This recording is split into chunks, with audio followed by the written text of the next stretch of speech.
held Jap positions on Caballo, Philippine Islands, as troops of the 2nd Battalion, 51st Regiment, 38th Division.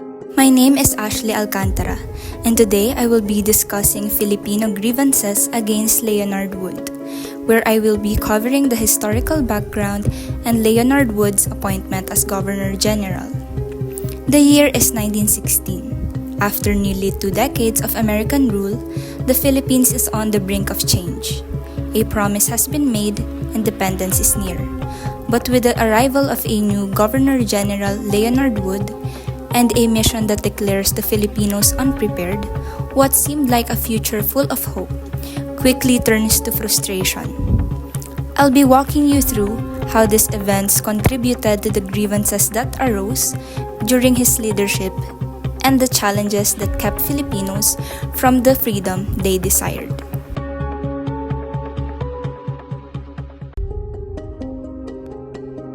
The Jones Law, passed by the U.S. Congress in 1916, promised eventual independence for the Philippines once Filipinos approved their ability to govern themselves.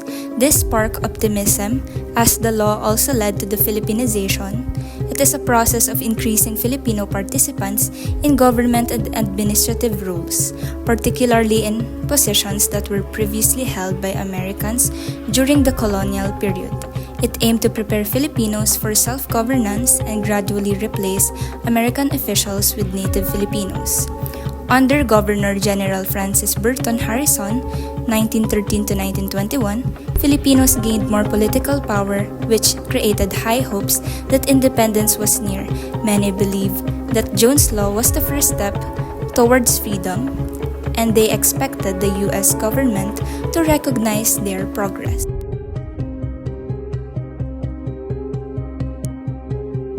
In 1921, the Wood-Forbes mission visited the Philippines to assess if the country was ready for independence.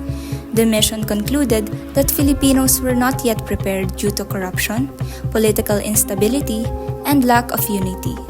This evaluation deeply disappointed Filipino leaders who had placed their hopes in the Jones Law. The report that declared the Philippines unprepared for self-rule led to even stricter control under Leonard Wood, making Filipinos feel that independence was further away than they had hoped. To understand Wood's governance, we must look at his background.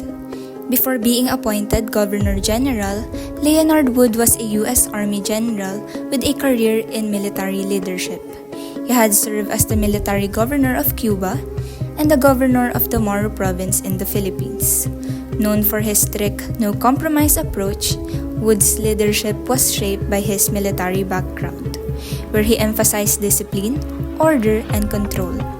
When Wood became Governor General, he took a militaristic approach, focusing on maintaining strict control over the Philippines rather than allowing Filipino political participation.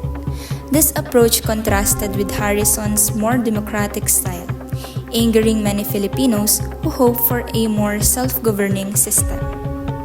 So, while the Jones Law lit the spark of hope for independence, Wood's strict rule and the Wood-Forbes mission tried to put that fire out. But here's the thing, Filipino resilience never backed down. The battle for freedom didn't end in 1921. If anything, it only made the fight stronger. The Philippines wasn't just waiting for independence. They were fighting for it every single day.